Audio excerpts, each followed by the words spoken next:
उद्या दुपारची भोजन पिंपळला आहे.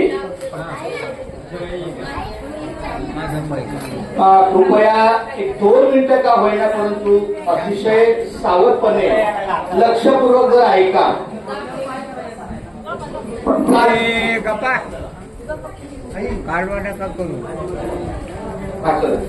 कालच्या तरडगावच्या आपण आपल्या नियोजित ठिकाणी तरडगावला गेलो होतो, परंतु 3:30च्या नंतर आणि 6 पर्यंत 2-2.5 तास इतका पाऊस पडला की तिथं आपल्याला थांबणं सुद्धा शक्य होणार नाही. याची पाटील महाराज, मी गणपत काळे महाराज आणखी काही ज्येष्ठ मंडळींनी विचार करून ताबडतोब गाडी पहिली फलटण लागली, जेणेकरून वाटचाल करणाऱ्यांनी आपली वाटचाल सुरू केली आणि थोडासा कालचा त्रास होणार होता तो थोडासा आम्ही कमी केला.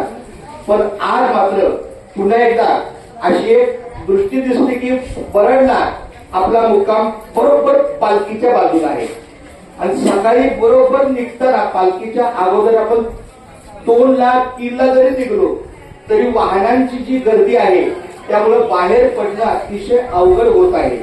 म्हणून आपल्याला ज्यांचं जेवण येतं, आपण काय बरडला जाऊन स्वयंपाक करत नाही, आपल्याला उक्त जेवण येतं ते म्हणजे गुणवले वस्तीचं किशोर अर्जुन कांबळे आणि नामदेव गणू भोईटे या कुटुंबाचं गुणवले आणि निंबळक यांचं आपल्याला जेवण येतं.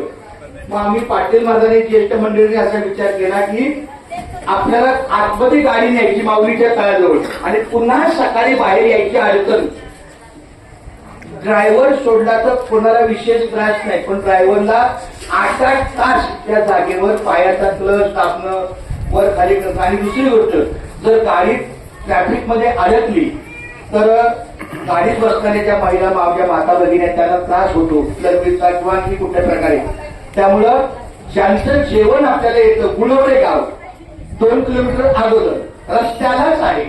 मला वाटतं तिथं चालणारी मंडळी सुद्धा नाश्ता करतात. आपण 4 वाजता तिथं गाडी जाऊ ते कांबळे परिवार कुणवरे, त्या कुणवरे गावातच समाज मंदिर आहे, तिथंच आपला मुक्काम. आमचं बोलणं झालं छानपैकी अन्न देणाऱ्याची, तर त्यांनी सांगितलं काही अडचण नाही, तुमचं स्वागत आहे. रस्त्याला संत रोहिदास समाज मंदिर आहे, तिथं आपल्या जेवणाची व्यवस्था, निवासाची व्यवस्था अतिशय छान आहे. म्हणजे ताबडतोब गाडी पुढं मार्गी लागेल. तर सकाळचा जो म्हणजे दुपारचा जो जेवणाचा टप्पा आहे तो पिंपळदलाच आहे. पिंपळदला आपण दर वर्षाप्रमाणे माऊलीच्या बाजूला पिंपळदला आहे, दुपारचं भोजन आहे ते व्यवस्थित होईल. त्यानंतर मात्र गुणवरे गाव, विनायकरी महाराज गुणवरे गाव, गुणवरे त्यांचंच आपल्याला जेवण येतं. म्हणून त्यांना पहिले विचारलं, बाबा अशी अडचण संभाव्य गर्दी खूप आहे. यावर्षी 12 लाखाचा टप्पा ओरडलेला आहे, 12 ते 15 लाखापर्यंत माणसं वाढलेली आहेत. त्यामुळं तो मुक्काम घेतला आहे ना पाटील महाराज. तर खूप छान गुणवलेला आपला मुक्काम आहे. उद्या कशी आज इथे निवाऱ्याची व्यवस्था आहे, तंबूची अडचण नाही, तिथं पण तसंच आहे, तंबू वगैरे काय नसणार.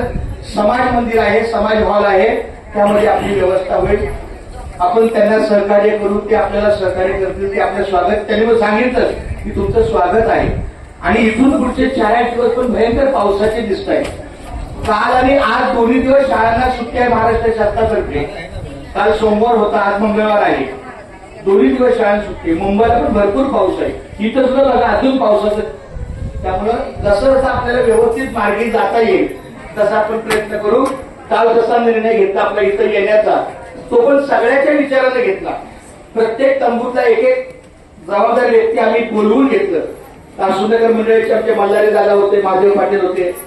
प्रत्येकाच्या विचाराने घेऊन शेवटी हा निर्णय घेतो. हा खेळ नाही एकल्याचा, म्हणून मिळत जमविला. आपल्या सर्वांचं सहकार्य आहे.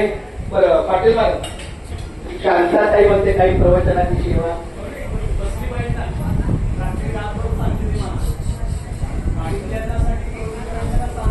तसा असं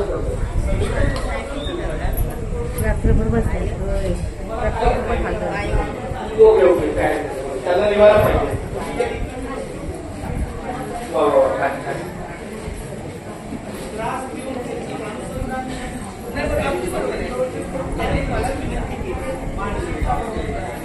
काय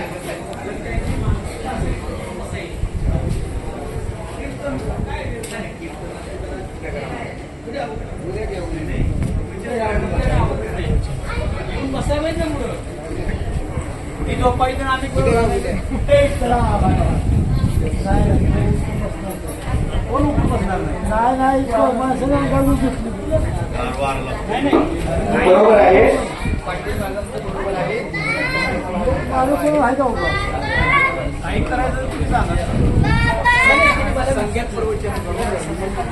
संगीत प्रवचन